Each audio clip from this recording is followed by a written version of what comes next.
$1000 pour avoir séquestré des travailleurs locaux pendant une semaine et qui, le garde du corps, protège en pointant son arme à feu aux autorités pour leur demander de quitter les lieux. Ils n'avaient rien à faire là, donc c'est leur territoire. Un Chinois, quand il occupe un espace, ça devient son territoire à lui. J'applaudis les inspecteurs du travail et le SAPS pour avoir travaillé avec nos fonctionnaires pour restaurer la dignité de ces travailleurs. Mesdames et messieurs, bonjour, bonsoir et bienvenue sur En Coin Show Info. Alors, il y a un homme d'affaires chinois qui a enfermé, on peut dire séquestré, parce que c'est une séquestration, il a séquestré 14 travailleurs sud-africains pendant une semaine pour qu'ils puissent travailler et produire des masques dans son usine. Et en plus, son usine, c'est un business illégal. Il n'a pas de papier pour produire le masque en Afrique du Sud.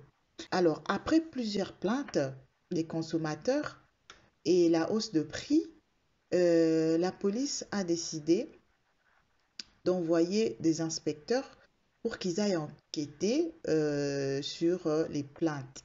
Alors, arrivé sur les lieux, la police a rencontré une résistance face au garde du corps du businessman qui est un Chinois.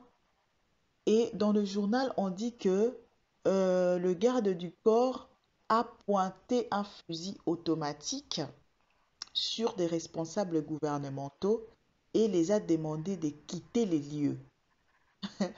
Donc, le Chinois, là, il se croit tout permis. Tout ça, c'est quoi? Tout ça, c'est à cause de l'argent. Non? Donc, il se croit tout permis. Et la police, donc, il a fait une résistance face aux autorités parce que les autorités voulaient entrer dans l'usine. Et quand ils sont entrés dans l'usine, c'était comme un entrepôt. Il y avait seulement des machines d'un côté et de l'autre des cabines où les ouvriers dormaient avec les femmes. Donc, il y avait des hommes et des femmes et ils dormaient dans des conditions terribles et très dégradantes. Ils étaient contraints de travailler 24 heures sur 24 et ils dormaient que 2 heures de sommeil. Ils avaient que 2 heures de sommeil.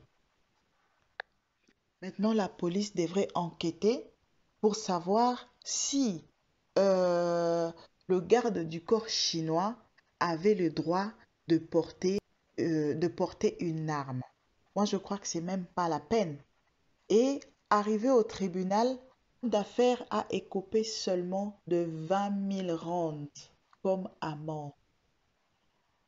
20 000 rands, j'ai regardé sur le XA Converter, ça me donne à peu près $1000.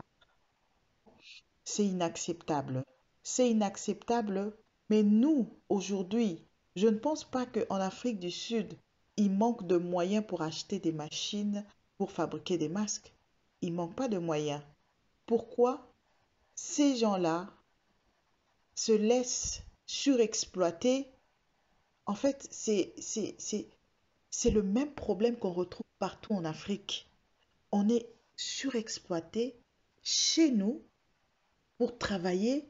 Et puis, c'est un travail illégal parce que le monsieur là n'a pas, n'a pas une licence pour, euh, pour faire ces business-là de masques. Il n'en a pas. Donc, il s'est créé son business comme ça dans un entrepôt. Voilà, il fait son travail calmement. Et si la police n'était pas arrivée, je ne sais pas ce qui arriverait à ces personnes. Je montre tout ça pour éveiller les consciences. Parce que si quelqu'un voit ça, je ne pense pas que cette personne qui voit ces images va se laisser maltraiter ou va se laisser marcher sur le nez, sur le pied. Je ne pense pas. Nous devons vraiment changer le comportement. Nous devons changer la perception de gens qui viennent investir au pays. Quand ils viennent investir au pays, ils viennent et la relation commerciale doit être gagnant-gagnant. Mais si quelqu'un il vient pour nous surexploiter, nous faire travailler comme des esclaves, ça, ce n'est pas acceptable. Merci beaucoup. Je vous retrouve bientôt. Je suis en train de préparer un live où on va vraiment parler de cette situation et essayer de donner des idées concrètes pour qu'on puisse avancer et arrêter, arrêter ces virus. Voilà. J'ai pas d'autres mots pour les qualifier. On doit arrêter ces virus. N'oubliez pas de vous abonner et activer la cloche de notification pour d'autres vidéos. Merci. Au revoir.